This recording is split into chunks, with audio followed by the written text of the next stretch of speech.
Students, তোমরা RRB বা এসএসসির পরীক্ষা দিয়ে এসে অনেকেই বলেছো পেপার নাকি খুব ক্যালকুলেটিভ। কিছু কিছু ক্ষেত্রে কোয়েশ্চেন এমন এসেছে যেখানে নাকি তোমাদের ক্যালকুলেশন করতে গিয়ে অনেক লং ডিভিশন মেথড অ্যাডপ্ট করতে হয়েছে, যেখানে তোমাদের ভ্যালুগুলো প্রায় এতটাই অপশনগুলো কাছাকাছি ছিল যেখান থেকে তোমাদের অপশনগুলো চুজ করতে খুবই সমস্যা হয়েছে। তো এরকমই কিছু ডিভিশনের আমরা বড় বড় ক্যালকুলেশনের যাতে তোমরা তাড়াতাড়ি করতে পারো সেই ট্রিক্স নিয়ে আজকে আমরা এই ভিডিওটা উপস্থাপনা করছি। তো এই ভিডিওতে ক্যালকুলেশন বুস্টারের টাইপ 1 নিয়ে আমরা ডিসকাস করব। এই টাইপ 1 এ কি আছে? টাইপ 1 এ তোমাদের ডিভাইড করার সময় এমন এমন কিছু নাম্বার নিচের দিকে থাকবে, মানে ডিনোমিনেটর পার্টে, যেখানে লাস্টের দিকে হয় 1 অথবা 9, 9 অথবা 1 এই সংখ্যাগুলো থাকবে। তো এই রকম ডিজিট লাস্টে 9 বা 1 যদি থাকে তাহলে আমরা এই ক্যালকুলেশনগুলোকে কি করে ট্রিকি মেথডে সলভ করতে পারবো সেটা নিয়ে আমরা ডিসকাস করব। দেখো, প্রথম কোয়েশ্চেনটাতেই তোমাদের জিজ্ঞেস করছে যে এই ফ্র্যাকশনটার ক্যালকুলেশন করলে পার্সেন্টেজ ভ্যালুতে কি দাঁড়াবে।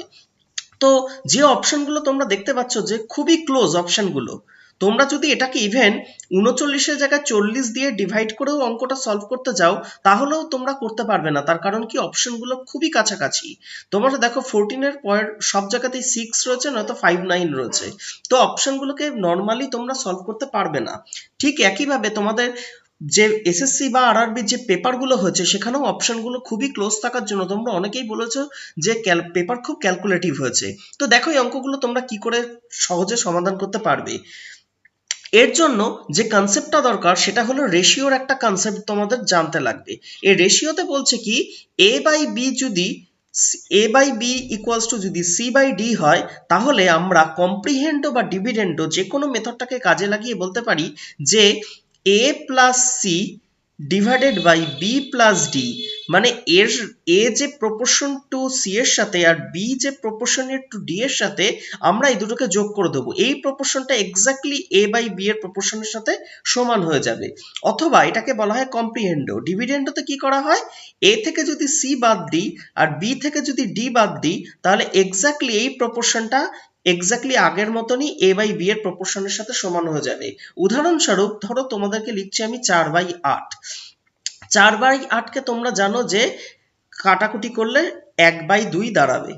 কিন্তু আবার যদি দেখো এই 4-এর সাথে তোমরা যদি 1 যোগ করে দাও আর 8-এর সাথে যদি 2 যোগ করে দাও তাহলে কি পেয়ে যাবে, 4 + 1 ডিভাইডেড বাই 8 + 2, মানে আবার চলে আসছে কি 5/10।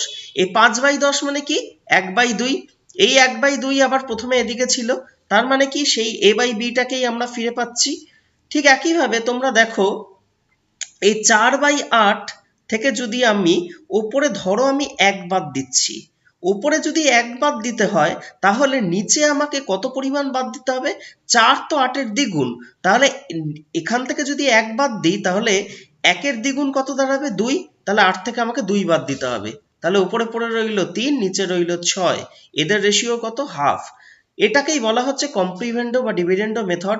যখন আমরা প্লাস করছি তখন যে সংখ্যাটা আমি ওপরে আনবো তারই সমান মাল্টিপ্লিকেশনের ভ্যালু আমাকে নিচে আনতে হবে, তবেই আমরা এই জিনিসটাকে অ্যাডপ্ট করতে পারবো। আর একটা উদাহরণ বলছি, ধরো 2/5। এই 2/5-এর সাথে ধরো আমি ওপরে যোগ করতে চাইছি 8, তাহলে 2 এর থেকে 8 কত গুণ, 4 গুণ বেশি। তাহলে 5-এরও 4 গুণ কত হবে, 20, তাহলে এখানে আমাকে 20 যোগ করতে হবে। তাহলে 2-এর সাথে 8 যোগ করলে উপরে পেয়ে যাচ্ছি 10, আর নিচে 5-এর সাথে 20 যোগ করলে পেয়ে যাচ্ছি 25। 10/25 মানে 2/5, যেটা কিনা আমার কাছে অরিজিনাল ফ্র্যাকশন ছিল। তো এই কনসেপ্টটাকে কাজে লাগিয়ে তোমাদের এই অঙ্কগুলো করতে হবে। দেখো তোমাদের অঙ্কগুলো এক এক করে আমি বলছি কি করে সলভ করবে। প্রথম অঙ্কটা রয়েছে 156/29। আমি নিয়ে নিচ্ছি এখানে 156/29। তো 29-এর নিয়ারেস্ট এমন কিছু আমাকে ডিজিট নিতে হবে যাতে করে কিনা লাস্টে 0 পাই। কারণ তোমাদের প্রথম টাইপটাতে বললাম কি লাস্টে হয় 9 থাকবে, নয় 1 থাকবে, তাহলে আমাকে এই ইউনিট ডিজিটে 9 বা 1-এর বদলে 0 আনতে হবে। তো 29-এর নিয়ারেস্ট এমন কি যোগ করলে পাই, আমরা জানি যে 1 যোগ করলে 30 পাই। তো আমি এটাকে 30 ধরে নিলাম, কথার কথা 30 ধরে নিলাম। তো 30 যদি ধরতাম তাহলে 156-কে 30 দিয়ে ভাগ করলে আমি পেয়ে যাব কত, এদিক দিয়ে 5 2 5.2 পেয়ে যাব। তাহলে 5.2 পেয়ে গেলে আমি বলতে পারি কি 5.2 এর নিচে 1 আছে, মানে ডিনোমিটারে 1 থাকার জন্য নিউমারেটরে 5.2, বা বলতে পারি ডিনোমিটারের প্রতি 1 ইউনিটের জন্য ওপরে আমি 5.2 ইউনিট করে পাবো। তাহলে 156/29 ছিল আমার কাছে অরিজিনাল ফ্র্যাকশন।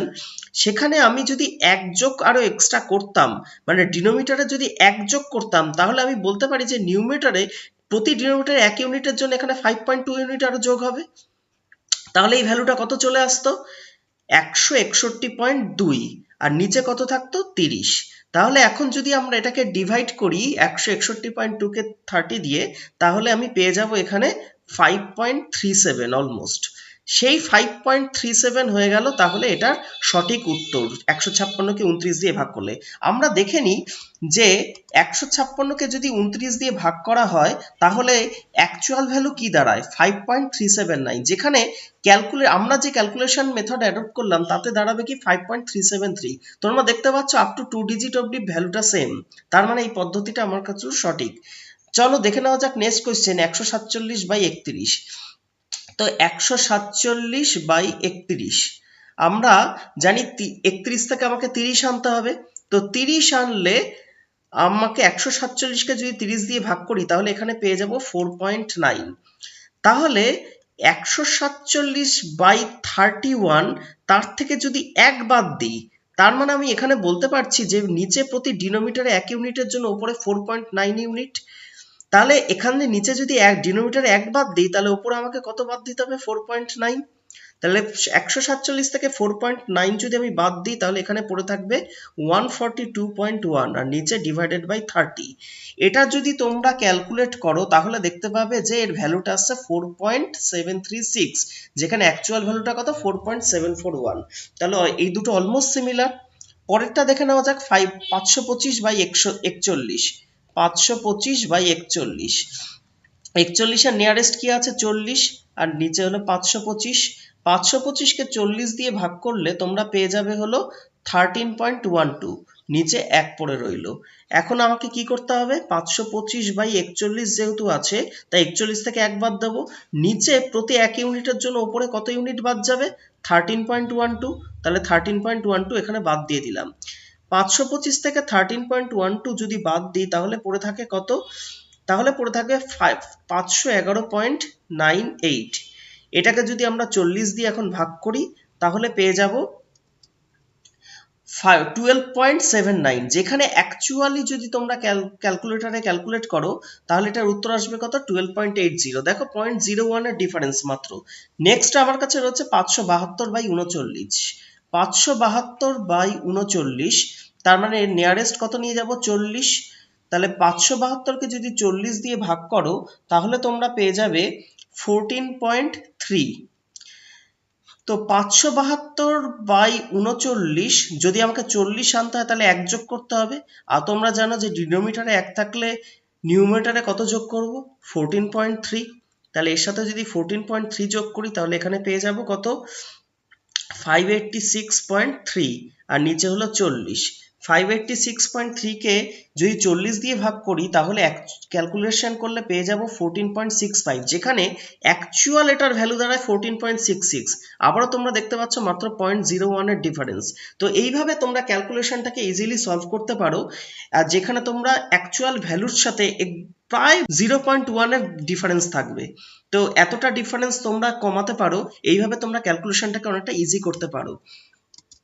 তোমরা দেখতে পেলে যে লাস্টে 9 বা 1 থাকলে আমরা কি করে আপ টু ডাবল ডিজিট অবধি ক্যালকুলেশনটা করতে পারি, কিন্তু লাস্টে 1 বা 9 না থেকে যদি 2 বা 8 থাকতো তাহলে সেটা আমরা অবশ্যই টাইপ 2 এর মধ্যে ডিসকাস করব, যেটা আমরা নেক্সট ভিডিওতে ডিসকাস করতে চলেছি। তবুও তোমাদের আমি হিন্টস দিয়ে রাখছি এটা কিভাবে করতে হয়। ধরো এখানে 573/58 আছে, 572 এর জায়গায় 73 নিলাম, আর এখানে লাস্ট ডিজিট হিসেবে আমরা 58টাকে নিলাম। তো নিয়ারেস্ট আমার লাস্টে শূন্য পাবো কি করলে? 60 করলে শূন্য পাবো, মানে 2 অ্যাড করলে। তো এটাকে যদি আমরা 573কে যদি আমরা 60 দিয়ে ডিভাইড করি, ধরো এটা 570 না থেকে 572 আছে, তাহলে 572কে যদি আমরা 60 দিয়ে ডিভাইড করি তাহলে আমরা অলমোস্ট পেয়ে যাব কত? 9.53। এই 9.53 পেয়ে যাচ্ছি মানে কি, আমি 60 দিয়ে ভাগ করছি যখন, তার মানে নিচে আমার কাছে 1 রয়েছে। এখানে 58 থেকে 60 করতে হলে আমাকে কি 2 অ্যাড করতে হবে। তাহলে নিচে যখন 2 অ্যাড করতে হচ্ছে, তার মানে কি বোঝাচ্ছে, প্রতি এক ইউনিটের জন্য 9.53, তার মানে 2 ইউনিটের জন্য কত দাঁড়াবে, এটাকে 2 দিয়ে গুণ করতে হবে, 0 এদিক দিয়ে হলো 19, তার 19.06 হলো, তার মানে উপরে অ্যাড করতে হতো। তো তখন কি এই 572 এর সাথে আমাকে আরো 19.06 এক্সট্রা অ্যাড করে নিয়ে অঙ্কটাকে সলভ করতে হতো। তোমাদেরকে আমি এই জিনিসটা ডিটেলে টাইপ 2 তে নেক্সট ভিডিওতে দেখাবো। তোমাদের জন্য আপাতত একটা অ্যাসাইনমেন্ট দেওয়া থাকলো। এই অ্যাসাইনমেন্টে দেখো বলেছে কি 404 কে 59 দিয়ে ডিভাইড করতে হবে, লাস্ট ডিজিট রয়েছে 9, আর অপশনগুলো দেখো তোমাদের খুব ক্লোজ দেওয়া, যেরকম তোমাদের নর্মালি আজকাল বিভিন্ন পরীক্ষাগুলোতে এরিথমেটিকের অঙ্কগুলোতে দিচ্ছে। তো তোমরা এই অঙ্কটা সলভ করে, আমি যে মেথডটা শেখালাম সেই মেথড অনুযায়ী তোমরা সলভ করে বলো যে কোন অপশনটা সঠিক উত্তর। ভিডিওটা ভালো লেগে থাকলে অবশ্যই লাইক করো, শেয়ার করে রাখো, আর যদি তোমাদের এরকম আরো অনেক ট্রিক্সগুলো পেতে হয় তাহলে অবশ্যই চ্যানেলটাকে সাবস্ক্রাইব করে রেখো। Thank you.